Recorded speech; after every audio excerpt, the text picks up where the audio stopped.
자, 오늘 이 본문을 통해서 경쟁을 넘어서 경쟁보다 좀 더 중요한 그런 귀한 메시지를 한번 발견하기를 원합니다. 오늘 우리가 읽었던 이 본문에도 이런 경쟁 관계를 가진 사람이 둘이 나오죠. 바로 마르다와 마리아입니다. 우리가 계속해서 말씀을 몇 주마다 보고 있어요. 자, 누가복음 10장을 보시면요, 예수님을 영접할 때 마르다는 주방에 있고 마리아는 예수님 발치에 앉아 있고, 그때 예수께서 누구 편을 드십니까? 마리아, 이 좋은 편을 택했다. 1대0 마리아가 이겼어요. 그러나 요한복음 11장에 와서는 승자가 마르다입니다. 그렇죠? 마르다는 부활 신앙을 고백하고 예수의 메시아를 또 고백하지 않습니까? 그러나 마리아는요, 예수님께 이게 뭐냐고 불평하지 않습니까? 거기는 마르다가 승, 1대1. 12장, 요한복음 12장에 보면 난리도 아닙니다. 마르다는 주방에서 봉사하고 마리아는 옥합 깨트리고 나사로는 막 전도하고 난리도 아니에요. 예. 자, 엎치락 뒤치락. 이 성경에 보면 이 마르다 마리아 이야기를 쭉 살펴보면 참 재미나게 이런 경쟁이 막 나와요. 이것을 지난 시간에 저는 거룩한 경쟁이라고 표현했습니다. 마르다 마리아는요, 자매지간이지만 서로 경쟁 관계에 있습니다. 어쩌면 서로 불편하지 않았을까요? 자, 이렇게 제가 말씀을 쭉 몇 주 동안 풀어가니까 여러분께서 보실 때, 야, 저걸 저렇게 볼 수도 있구나라고 생각했겠죠. 예. 근데 사실은 이런 식으로 생각한 사람이 저뿐이 아니에요. 화가들도 이 마르다 마리아를 이런 식으로 보았습니다. 제가 몇 가지 그림을 여러분에게 보여드릴게요. 중세시대 화가들이 이 마르다 마리아 그림을 참 많이 그렸습니다. 그런데 희한하게 이 두 사람을 경쟁 관계로 묘사를 해요. 자, 처음에 먼저 보실 그림은요, 폴란드의 대표적인 화가 지미라즈키의 그림입니다. 마르다와 마리아의 집에서의 그리스도라는 그런 그림인데요, 이 그림을 잘 보세요. 이 그림을 보시면은 예수님께서 마리아와 대화를 나누고 있죠. 그 모습을 멀리서 마르다가 지켜보고 있습니다. 자, 그림에서 마르다 찾았나요? 저 구석에 있죠. 예. 자, 마리아 쪽은 햇빛이 비쳐서 밝아요. 그런데 마르다 쪽은요, 어둡죠. 예수님과 마리아는 중심에 있습니다. 근데 마르다는 저 구석에 있죠. 자, 이 그림에서 넌지시 보고 있는 마르다의 질투심이 느껴지십니까? 자, 또 다른 그림을 보겠습니다. 자, 이 그림은요, 네덜란드의 화가 요하네스 얀 베르메르가 그렸던 그림이에요. 그리스도와 마리아, 마르다입니다. 자, 이 그림을 가만히 보시면 화면 가득하게 예수님, 마리아, 마르다 꽉 채우고 있죠. 근데 중간에 이 마리아와 마르다가 이렇게 양분하고 있습니다. 우리 예수님께서, 마리아는 예수님을 지그시 쳐다보고 손을 턱에 딱 대고, 예수님은 마르다에게 뭐라 말하고 있습니다. 아마 누가복음 10장에 나오는 그 말씀을 하셨겠죠, 그죠? 마리아는 이 좋은 편을 택했다. 자, 이 그림에서도 여러분, 이 두 자매가 벌이는 숨막히는 경쟁심 여러분 느껴지십니까? 예수님을 가운데 두고. 자, 세 번째 그림 보겠습니다. 자, 이 그림은 스페인 출신의 화가 디에고 벨라스케스의 그림이에요.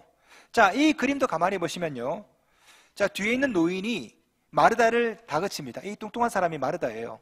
예, 마르다를 막 다그칩니다. 자, 창문 너머에 있는 사람이 마리아입니다. 마리아. 이 가운데 있는 마르다는 불안해요. 절구에서 뭘 찍고 있지만 마늘이 바깥으로 다 튀어져 나와 있죠. 불안한 겁니다. 근데 그 저 안에는 창문 너머에 있는 마리아는 예수님의 말씀을 듣고 있습니다. 자, 이 두 사이에 미묘한 그런 경쟁심, 질투심이 막 느껴지십니까? 자, 여기까지. 이렇게 저뿐 아니라 중기시대의 많은 화가들은 마르다와 마리아를 서로 경쟁 관계로 그림을 그리고 있어요. 그렇게 해석을 한 거죠. 어떻게 하면 예수님께 더 잘 보일까? 어떻게 하면 동생보다 내가 더 앞서갈까? 이런 경쟁심, 마르다 마리아 사이에 있습니다. 자, 그렇다면 질문. 자, 이렇게 경쟁하는 것이 꼭 옳습니까? 모든 사람이 다 이런 식으로 경쟁해야 되나요? 우리 모두는 마르다처럼 마리아처럼 서로 경쟁하면서 살아야 됩니까? 자, 교회 안에서 장로들끼리 서로 경쟁하고 권사들끼리 서로 경쟁하고 집사들끼리 막 서로 경쟁하고 이렇게 천국 갈 때까지 이렇게 살아야 되나요? 네, 물론 맞습니다. 거룩한 경쟁을 벌여야 되는 것이 맞아요. 하지만 여기에서 멈춰버리면요, 세상과 교회가 다를 바가 없어요. 피곤하거든요. 여러분, 경쟁이 얼마나 피곤합니까? 저는 학창시절에 제일 피곤했던 게 뭐냐면요, 체육시간, 교련시간에 선착순. 아, 피곤합니다. 자, 저기 수도가까지 갔다 온다. 선착순 5명 실시. 그러면 60명이 우르르 달려가서 5등, 5등 안에 들어야 돼요. 못 들면 또 갔다 와야 되거든요. 얼마나 피곤한지 모릅니다, 선착순이. 그런데 마트에 가도 있어요. 마트에 가도 갑자기 장 보고 있는데 갑자기 방송이 나옵니다. 자, 고객 여러분, 지금부터 10분간 고등어 2마리 3,000원. 그럼 막 뛰어가야 돼요. 뛰어가야 돼. 왜 뛰어가는지 몰라요. 예? TV를 틀면 홈쇼핑이 나오죠. 거기에도 보면 경쟁이 나옵니다. 그냥 보다가 갑자기 홈쇼핑에 갑자기 역대급 세일이란 말이 나와요. 역대급 세일. 가슴이 막 뛰죠. 한정 판매랍니다. 매진 임박이래요. 주문 쇄도랍니다. 그런데 수량이 100개밖에 안 나왔어. 아, 그러면 아니, 필요도 없는데 막 사야 됩니다. 괜히 그걸 사야 될 것 같아. 예? 숫자가 줄어들면요, 이거 다른 사람이 사기 전에 내가 먼저 사야 될 것 같아. 얼른 부엌에 있는 아내에게 그렇게 얘기합니다. 여보, 여보, 저게 지금 모아주고 받쳐준대. 이제 100개밖에 안 남았대. 그러면 혼나죠. 당신은 왜 그런 걸 보고 있냐고. 예. 선착순, 한정 판매, 수량 한정, 이런 거 좀 안 했으면 좋겠어요. 피곤하거든요. 경쟁은 우리 주위의 모든 사람들을 다 원수로 만듭니다. 대입 경쟁은 친구를 적으로, 승진 경쟁은 동료를 원수로 만들어요. 2018년도에 서울대학교에서 조사를 했습니다. 서울대 학생들을 대상으로 조사했더니 서울대생의 재학생의 절반이 우울증 환자래요. 작년도에 조사한 바에 따르면 응답자 1760명 중에 818명이 무려 46.5%가 우울증 환자랍니다. 네, 이럴 줄 알고 서울대 안 보냈지라고 생각하는 부모님이 있죠. 그렇게 치열한 경쟁률을 뚫고 서울대를 들어갔어요. 그런데 재학생의 절반이 우울증 증세. 이거 해결 못하면 그 중에 몇 사람은 떨어져 죽겠죠. 이 경쟁이 우리를 행복하게 만듭니까? 아니에요. 피곤하게 만들어요. 그런데 천국마저도 교회에서도 서로 경쟁해야 됩니까? 마리아 마르다처럼? 이런다면 인생 상당히 참 우울하죠. 재수생이 죽어서 예수님 앞에 갔습니다. 재수생이 평생 공부만 하다 죽었어요. 우리 예수님 보실 때 얼마나 불쌍합니까? 그래서 예수님께서 재수생에게 이렇게 얘기했습니다. 너는 평생 공부만 하다가 억울하게 죽었으니 내가 너를 천국에 보내주겠다. 그런데 천국에도 등급이 있다. 어디를 가겠느냐? 재수생이 하는 말이 어디가 미달입니까? 이 세상에서도 눈치 작전 하지 않습니까? 어디가 미달이냐? 그런데 아니, 천국 가서도 눈치 작전 해야 된다? 피곤하죠, 그죠? 그런데 실제로 이런 식으로 믿고 가르치는 사람이 있습니다. 이단이 있어요. 14만 4천 명만 구원받는다, 이렇게 말하는 이단. 14만 4천 등 안에 들어야 천국 간다, 이러면요, 얼마나 피곤합니까? 그래서 이단들이요, 피곤한 겁니다. 집 팔고 몸 팔고 다 팔아. 예? 여러분이 14만 4천 등 안에 들어야 천국 간다면은 저는 설교하면 안 돼요. 왜? 여러분 시험에 들게 만들어야 돼. 그래야 내가 천국 가지. 우리가 전도하면 안 되죠. 왜? 저 사람을 떨어뜨려야 내가 천국 가니까. 왜? 14만 4천 등 안에 들어가야 되니까. 혹시라도 나보다 믿음이 좋은 사람이 14만 4천 번째면 난 떨어지는 거 아닙니까? 전도, 선교, 설교 안 할 거예요, 아마. 예? 학교 가서 바바리 코트 입고 확 보여주고 시험 들게 만들어서 다 떨어뜨려야 돼. 내가 14만 4천 등 안에 들어야 되니까. 이건 복음이 아니죠. 사람을 피곤하게 만드는 거예요. 오늘 본문은 우리에게 경쟁보다 더 중요한 그런 원리를 가르쳐 줍니다. 그게 뭡니까? 사랑이에요. 사랑. 알피콘이 쓴 경쟁에 반대한다라는 책이 있습니다. 아주 좋은 책이에요. 꼭 한번 읽어보십시오. 경쟁에 반대한다. 이 책의 부제가 이래요. 왜 우리는 이기기 위한 경주의 삶을 낭비하는가? 이 책에서 저자는요, 경쟁이 효율적인 것 같지만 경쟁은 비효율적이래요. 이 책에 이런 내용이 나옵니다. 자녀가 미적분을 공부하고 싶어서 미적분을 공부합니다. 그러면 괜찮은 거예요. 재미가 있는 거예요. 그런데 1등을 하기 위해서 미적분을 공부한다. 그러면 저자가 이렇게 말해요. 들어보세요. 이 아이가 배우는 것은 수학인가? 아니면 다른 사람의 실패를 소망하는 마음인가? 이게 우리 교육의 문제죠. 우리 자녀들이 공부가 재밌어서 공부를 해야 되는데 대학에 들어가기 위해서 공부를 한단 말이에요. 그러면 그 공부가 공부입니까? 아니면 다른 사람의 실패를 소망하는 이기적인 마음입니까? 물어봐야 되거든요. 우리는 경쟁에서 이기기 위해서 살아야 되는 겁니까? 평생 동안? 경쟁이 우리에게 행복을 가져다 줍니까? 아니에요. 경쟁은 불안을 가져다 줍니다. 스트레스를 가져다 줍니다. 성경은요, 경쟁보다 더 중요한 것이 사랑이라고 가르쳐요. 사랑. 자, 오늘 본문에 나오는 이 마르야, 마르다, 이 예수님과의 관계가 바로 그런 거거든요. 자, 지금까지 우리는 마르다, 마리아가 서로 경쟁하는 모습들을 살펴봤습니다. 그런데 오늘 우리가 읽었던 이 본문 요한복음 11장에는요 이런 경쟁을 전혀 발견할 수가 없습니다. 왜 그럴까요? 죽은 오빠가 지금 죽어가고 있거든요. 오빠 나사로가. 자, 1절 말씀 보겠습니다. 1절 말씀. 어떤 병자가 있으니 이는 마리아와 그 자매 마르다의 마을 베다니에 사는 나사로라. 자, 보세요. 이 말씀을 가만히 보시면요, 마리아와 그 자매 마르다입니다. 동생 마리아가 먼저 나와요. 마리아와 마르다. 마르다가 언지잖아요. 마르다와 마리아가 아니라 마리아와 마르다입니다. 마르다 입장에서 이 구절을 읽으면 아마 마르다가 이렇게 했겠죠. 나 살짝 기분 나쁘려고 그러네. 동생 이름이 먼저 나와요. 그런데 2절 보면요 더 열받아요. 2절. 이 마리아는 향유를 주께 붓고 머리털로 주의 발을 닦던 자요, 병든 나사로는 그의 오라버니더라. 오빠 나사로를 소개하는데 마리아의 오빠래요. 마르다의 오빠가 아니라. 더 기분 나쁘죠. 자, 보세요. 마르다 입장에서 이 본문을 읽으면 상당히 기분 나쁜 겁니다. 아니, 마리아와 마르다예요. 오빠 나사로도 마리아의 오빠입니다. 마르다의 오빠가 아니에요. 그런데 오늘 본문에는요 이 둘 사이의 경쟁을 전혀 부각시키지 않습니다. 3절 보세요. 3절. 이에 그 누이들이 예수께 사람을 보내어 이르되, 마리아가 사람을 보낸 것도 아니고 마르다가 보낸 것도 아니고 그 누이들이 예수께 사람을 보내었습니다. 여기에 무슨 경쟁이 있습니까? 왜 그래요? 오빠 나사로가 죽어가잖아요. 오빠 나사로가 죽어가고 있는데 경쟁이 웬 말입니까? 그게 뭔 소용이 있어요? 지금 오빠 나사로가 죽어가는데 마리다가 먼저냐 마리아가 먼저냐 아무 문제가 없거든요. 의미가 없거든요. 오로지 오빠를 살리고자 하는 일념밖에 없습니다. 그래서 이 마리아, 마르다 두 사람이 사람을 보내는 거예요. 따로따로 보내지 않습니다. 한 사람을 보내는 겁니다. 오빠를 살려달라고. 자, 오늘 본문에는 이 마르다, 마리아가 오빠를 살려야 되겠다, 오빠에 대한 사랑만 있는 것이 아니에요. 이 마르다, 마리아의 예수님을 향한 사랑도 보입니다. 3절 보겠습니다. 3절 중간에 주여 보시옵소서 사랑하시는 자가 병들었나이다 하니, 자 보세요. 이 말씀도 상당히 이상합니다. 오빠가 지금 죽어가잖아요. 저 같으면 이렇게 썼겠다. 예수님, 오빠가 죽어가요. 빨리 오세요. 그런데 그렇게 안 쓰고 사랑하시는 자가 병들었나이다. 뭐 오라는 건가 말라는 건가? 요것만 딱 써요. 왜 그랬을까요? 왜 이렇게 썼을까요? 지금 이 본문에 나오는 이 배경은요 베다니입니다. 베다니는 예루살렘에서 3km밖에 안 떨어졌어요. 자, 지금 예수님은요 전국에 수백 명이 떨어졌습니다. 예수님이 빨리 잡으라고. 예수께서 나사로를 살리기 위해서 베다니에 오면요 어떻게 됩니까? 잡혀요. 예루살렘 바로 옆이라고. 베다니가 잡힌다고.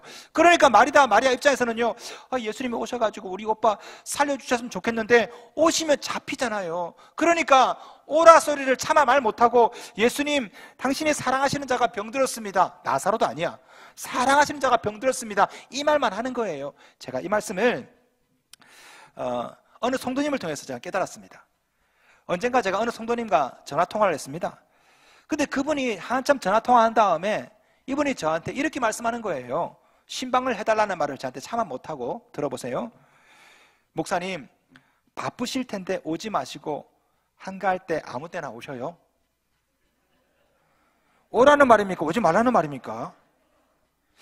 제가 전화 끊고 이게 뭔 말인가 가만히 생각했습니다. 가만히 생각해보니까 제가 좀 바빠요. 신방을 좀 받았으면 좋겠어. 근데 신방을 가면 미안하잖아요. 그러니까 미안해서 바쁘실 텐데 오지 마시고 한가할 때 아무 때나 오세요라고 하는 거예요. 자, 가만 보니까 저도 이런 식으로 말할 때가 많아요. 언젠가 제가 약속 시간이 있어가지고 우리 부목사님이 운전을 했습니다. 제가 차에 뒤를 탔습니다. 약속 시간이 막 다 돼가는데 제가 교통신호 위반하는 거 싫어하거든요. 근데 이제 이 부목사님이 또 교통신호를 꼬박꼬박 지키네. 하필이면 그때 나 지금 시간이 없는데. 그래서 제가 부목사님에게 이렇게 얘기했습니다. 목사님, 천천히 빨리 가주세요. 빨리 가란 말이에요? 천천히 가란 말이에요? 예. 빨리 갔으면 좋겠는데, 예, 천천히 가라고. 자, 오늘 본문에 나오는 마리아의 마음이 그렇습니다. 본심은요, 예수님이 왔으면 좋겠어요. 오빠를 살려줬으면 좋겠어. 근데 오면 잡히잖아요. 그러니까 오는 건지 말라는 건지 애매한 말을 하는 거예요. 사랑하시는 자가 병들었나이다. 끝. 이것만 하고 끝나는 겁니다. 여러분, 이 안에 마리아가 예수님을 향해 배려하는 마음씨가 느껴지십니까? 오늘 본문에는요, 오빠를 향한 마르다 마리아의 사랑, 예수님을 향한 이 마르다 마리아의 사랑이 그대로 녹아들어 있습니다. 이 말씀을 듣고 예수님의 마음이 어떤지를 성경은 이렇게 말합니다. 5절 말씀 함께 읽겠습니다. 시작. 예수께서 본래 마르다와 그 동생과 나사로를 사랑하시더니, 원어를 보면 참 재밌습니다. 3절에 보면 이 예수님 사랑하신 자가 병들었습니다. 여기서 말하는 사랑, 이 말은요 필레오, 필레오. 여러분, 이 사랑이라는 그리스 단어는요 여러 가지가 있습니다. 필레오도 있고 또 아가페도 있고요, 에로스도 있고 여러 가지가 있습니다. 필레오는요 우정이에요. 우정, 친구 사이의 사랑이에요. 3절 사랑하시는 자, 이거는 필레오예요. 필레오. 그런데 5절에 나오는 예수께서 본래 마르다와 그 동생 나사로를 사랑했다, 이것은요 아가파오, 아가페, 아가페. 무슨 말입니까? 아가페는요 조건 없는 사랑이에요. 다시 말하면 마르다 마리아는요 예수님께, 예수님의 친구 나사로가 지금 병들었습니다. 거기에 대해서 예수님은요 그 친구 나사로를 위해 목숨을 걸면서 배단위에 오거든요. 아가페의 사랑, 이 안에는 예수님의 깊은 사랑이 들어있습니다. 여러분, 오늘 우리가 읽었던 이 말씀에 어디에 경쟁이 있습니까? 마리아, 마르다, 예수님, 경쟁이 어디 있어요? 오늘 본문에는요 사랑으로 충만합니다. 오빠 나사로를 살리고자 하는 마리아의 사랑, 예수님을 배려하는 그들의 사랑, 그들을 사랑하는 예수님의 사랑, 오늘 본문은요 사랑으로 가득 차 있어요. 어디에도 경쟁이 없습니다. 시기가, 질투가 없어요. 여러분, 이 말씀과 누가복음 10장을 비교해 보세요. 누가복음 10장에는요 사랑이라는 단어가 없습니다. 예수님을 오시고 마르다가 주방에서 일을 하고 마리아가 예수님의 발치에 있고, 여기에는 사랑이 없어요. 성경 말씀 보시면요 마음이 분주한지라 나를 도와주라 하소서 염려하고 근심하나, 하나하나가 뼈가 있어요. 뼈가. 왜? 경쟁하고 있으니까. 경쟁하고 있으니까 뼈가 가득 찬 거죠. 그러나 오늘 본문에는요 그런 게 안 나와요. 왜 그렇습니까? 오빠를 살려야 되거든요. 이거 하나 1년밖에 없습니다. 오빠에 대한 사랑, 예수님에 대한 사랑, 그들을 향한 예수님에 대한 사랑. 그러니 뼈가 없어요. 근심이, 염려가 없다고요. 2절 봅시다. 2절. 병든 나사로는 그의 오라버니더라, 이렇게 되어 있죠. 3절 보겠습니다. 이에 그 누이들이, 3절 하반절 보세요. 주여 보시옵소서 사랑하시는 자가, 자 5절 보십시다. 예수께서 사랑하시더니, 오늘 본문에 나오는 표현들 가만히 보세요. 원수, 경쟁자 이런 말이 없죠. 다 오라버니고 누이고 사랑하시는 자고. 그러니까 누가복음 10장에 나는 경쟁이 의미가 없는 겁니다. 여러분, 여기에 경쟁을 이기는 비결이 있습니다. 그게 뭡니까? 사랑이에요. 사랑. 경쟁이 이기는 것이 아니라 사랑이 이기는 것입니다. 사랑하면 원수도 적도 없어져 버려요. 성경은 말합니다. 요한일서 5장 4절. 무릇 하나님께로부터 난 자마다 세상을 이기느니라. 세상을 누가 이깁니까? 하나님께로부터 난 자가. 하나님께로부터 난 자가 누굽니까? 요한일서 4장 7절. 사랑하는 자마다 하나님께로부터 나서. 사랑하는 자마다 하나님께로부터 났습니다. 하나님께로부터 난 사람은 세상을 이겨요. 무슨 말입니까? 사랑하는 자가 세상을 이기는 거예요. 이유가 뭡니까? 경쟁의 끝은 죽음이지만 사랑의 끝은 생명이거든요. 살리는 겁니다. 사랑하면 원수가 없어지고 적이 소멸되고, 아니 원수가 없고 적이 없는데 뭐 경쟁이 뭔 소용이 있습니까? 이기고 지는 것이 뭔 소용이 있어요? 여러분, 싸워서 이기는 것보다 사랑해서 이기는 것이 더 강한 거예요. 극진 가라데의 창시자 최배달 아시죠? 최배달. 맨손으로 소를 막 때려잡았던, 일제강점기 때 일본에서 활약했던 이 최배달. 일본 전역을 돌아다니면서 도장 깨기를 했습니다. 무도인 최배달. 근데 이 최배달이요, 초절정 고수가 되고 일본에 있는 모든 도장을 다 격파하고 난 다음에 이 사람이 했던 말이 뭔지 아십니까? 이런 얘기를 했어요. 무예의 궁극은 사랑이다. 최배달이요, 도장을 깹니다. 사람을 꺾어요. 희한하죠? 꺾으면 꺾을수록 원수들이, 도전자들이 더 많아져. 그런데 사랑을 베풀고 자비를 베풀면 싸울 이유가 사라져요. 그죠? 원수가 내 편이 돼버려. 이때 최배달이 깨닫습니다. 아, 무예의 궁극은 사랑이구나. 사랑하면 싸울 이유가 없는 거예요. 사랑하면 상대방보다 강할 필요가 없는 겁니다. 왜? 싸움이 없어지기 때문에. 오늘 본문도 보십시오. 사랑으로 충만한 그들에게 주님께서 이렇게 말씀하십니다. 11장 4절 우리 함께 읽겠습니다. 시작. 예수께서 들으시고 이르시되 이 병은 죽을 병이 아니라 하나님의 영광을 위함이요 하나님의 아들이 이로 말미암아 영광을 받게 하려 함이라 하시더라. 아멘. 우리 예수께서 말씀하십니다. 이 병은 죽을 병이 아니다. 이 구절의 원어는요, 죽음을 향해 있지 않다 이 뜻입니다. 하나님의 영광을 향해 있다고요. 이유가 뭡니까? 마르다 마리아가 베풀었던 사랑이죠. 그들의 사랑 때문에 지금 오빠 나사로가 죽어가고 있지만 예수께서 말씀하시는 거예요. 이 병은 죽음을 향해 있지 않다고. 결국 어떤 일이 납니까? 주님께서 죽은 나사로를 다시 살려주잖아요. 여러분, 이 세상의 경쟁의 방향과 최종 종착지가 어딘지 아십니까? 죽음이에요. 죽음. 상대방이 죽어야 경쟁이 끝나거든요. 그러나 사랑의 방향과 목적지, 종착지는요, 생명입니다. 살리는 거예요. 부활하는 겁니다. 나도 살고 너도 살고. 방향이 달라요. 종착지가 다르다고. 사랑으로 충만한 마르다 마리아 자매에게 주님은 말씀하세요. 죽음을 향해 있지 않다. 왜? 사랑하고 있기 때문에. 동일하게 오늘 이 시간에 여러분께서 누군가를 사랑하고 있다면 죽음을 향해 있지 않는 겁니다. 어쩌면 여러분 가정에서도 사업체에서도 경쟁자가 있을지 모르겠습니다. 여러분이 좀 싫어하는 사람이 있을지 모르겠어요. 교회 안에도 있을 수 있어요. 교회 안에도 아유 저 권사님 싫어, 저 집사님 못마땅해. 아마 교회 안에도 가정에도 직장에도 여러분이 느끼는 경쟁자가, 원수가, 대적이 있겠지요. 여러분이 만약에 그들을 미워한다면 여러분은 죽음을 향해 있는 거예요. 그러나 여러분이 그들을 사랑한다면 여러분은 죽음을 향해 있지 않는 것입니다. 왜?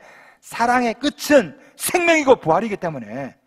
그러므로 성도 여러분, 여러분 주위에 있는 사람들, 그 사람, 미워하는 그 사람들은 여러분의 원수가 아니에요. 여러분의 형제고 여러분의 자매고 여러분이 살려야 될 나사로인 것입니다. 만약 여러분이 그 사람을 경쟁을 통해서 이기려고 한다면 여러분 모두는 죽음을 향해 있어요. 그러나 그 사람을 사랑하고 살려야 되겠다 한다면 여러분 모두는 죽음을 향해 있지 않는 것입니다. 싸워서 이기는 것 하수들이 나는 거예요. 고수는요, 사랑해서 이기는 거예요. 싸워서 이기면 영원히 이기는 것이 아닙니다. 지금 이기는 거예요. 그러나 사랑해서 이기면 영원히 이기는 것입니다. 원수가 사라지기 때문에. 우리의 존재는요, 경쟁에서 이겨서가 아닙니다. 우리의 형제, 우리의 자매, 누군가가 나 대신에 기회를 포기하고 희생해 주어서 우리가 있는 거예요. 그렇다면 우리가 해야 될 것이 뭡니까? 우리도 누군가를 살려주는 겁니다. 경쟁에서 죽이는 삶이 아니라 사랑해서 살려주는 삶, 이걸 우리가 살아내어야 합니다. 리차드 도킨스가 우리 인간은 이기적인 유전자를 갖고 있다, 이기적 유전자, 그런 얘기를 했죠. 잘못 알고 있는 거예요. 사실은 우리 유전자는요, 사랑의 유전자입니다. 사랑의 유전자. 우리가 태어날 때부터 누군가의 희생을 통해서 우리가 태어났거든요. 경쟁이 아닙니다. 사랑이에요. 이것이 우리의 진짜 DNA인 것입니다. 싸워서 이기지 마십시오. 사랑해서 이기십시오. 경쟁에서 죽이는 인생을 살지 마십시오. 마르다 마리아처럼 사랑해서 살리는 인생을 사시기 바랍니다. 왜냐하면 우리 모두는 원수지간이 아니라 형제, 자매지간이기 때문에 그렇습니다. 여러분 주위에 있는 나사로를 살려내십시오. 여러분이 그렇게 불편한 그 사람, 여러분의 경쟁자, 적이 아닙니다. 여러분이 살려야 될 나사로고 여러분의 형제고 여러분의 자매입니다.